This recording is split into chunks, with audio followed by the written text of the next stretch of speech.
Don't try to sell any project for മണി.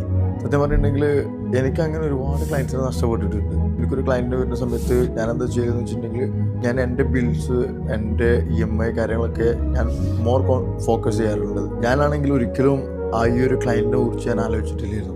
ഇപ്പോഴാണെന്നുണ്ടെങ്കിൽ ആ client ഒരുപാട് പ്രൊജക്റ്റിൽ invest ചെയ്യുന്നുണ്ട്, ഒരുപാട് കാര്യങ്ങൾ. ഇപ്പോൾ ഞാൻ വിളിക്കുമ്പോൾ വരെ ക്ലയൻറ്റ് പ്രോപ്പറായിട്ട് ഫോൺ അറ്റൻഡ് ചെയ്യുന്നില്ല. കാരണം ഞാനെപ്പോഴും ഫോക്കസ് ചെയ്തിട്ടുണ്ടായിരുന്നത് എനിക്ക് കിട്ടുന്നൊരു കമ്മീഷൻ, ആ ഒരു ഭാഗം മാത്രമേ ഞാൻ ഫോക്കസ് ചെയ്തിട്ടുണ്ടായിരുന്നത്.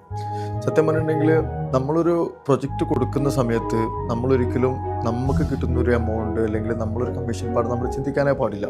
നമ്മളെപ്പോഴും ചിന്തിക്കേണ്ട ഒരു കാര്യം എന്താണെന്ന് വെച്ചിട്ടുണ്ടെങ്കിൽ ക്ലയൻറ്റിനെ സാറ്റിസ്ഫൈഡ് ആക്കാം. നമ്മളൊരു നല്ലൊരു സർവീസ് നമ്മൾ പ്രൊവൈഡ് ചെയ്യാം. ഇപ്പം നമ്മൾ you be yourself as a client.